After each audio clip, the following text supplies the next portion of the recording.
तर राम मंदिरावरूनही पंतप्रधान मोदींनी इंडिया आघाडीवर जोरदार टीका केली, ज्यावर उद्धव ठाकरेंनी मोदींना प्रत्युत्तर दिले। भाजपला आता राम आठवतोय असं म्हणत ठाकरेंनी मोदींवर निशाणा साधला। कांग्रेस वाले, इंडिया आघाड़ी वाले राम मंदिर को भी कैंसिल कर देंगे।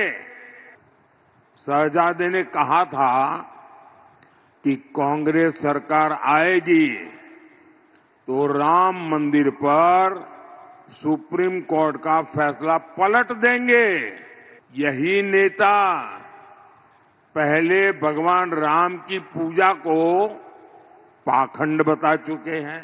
वोट बैंक के लिए ये लोग बार बार प्रभु श्री राम का, राम भक्तों का लगातार अपमान कर रहे हैं। आज जे काय भाजपाचं झालेलं आहे त्यांना पराभवाचं भूत समोर दिसायला लागलेलं आहे, म्हणून राम राम राम राम राम करायला लागलेले आहेत आणि सतत जात आहेत आणि अयोध्येला लोटांगण घालतायत, वाचव रे रामा, वाचव रे रामा। कारण मनी नाही भाव आणि देवा मला पाव।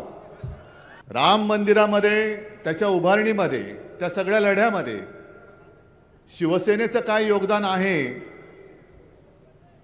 हे आम्हाला कोणी शिकवण्याची गरज नाही। तमाम जनता माहिती आहे, जनतेला माहिती आहे की शिवसेना प्रमुखांनी काय केलं होतं तेव्हा।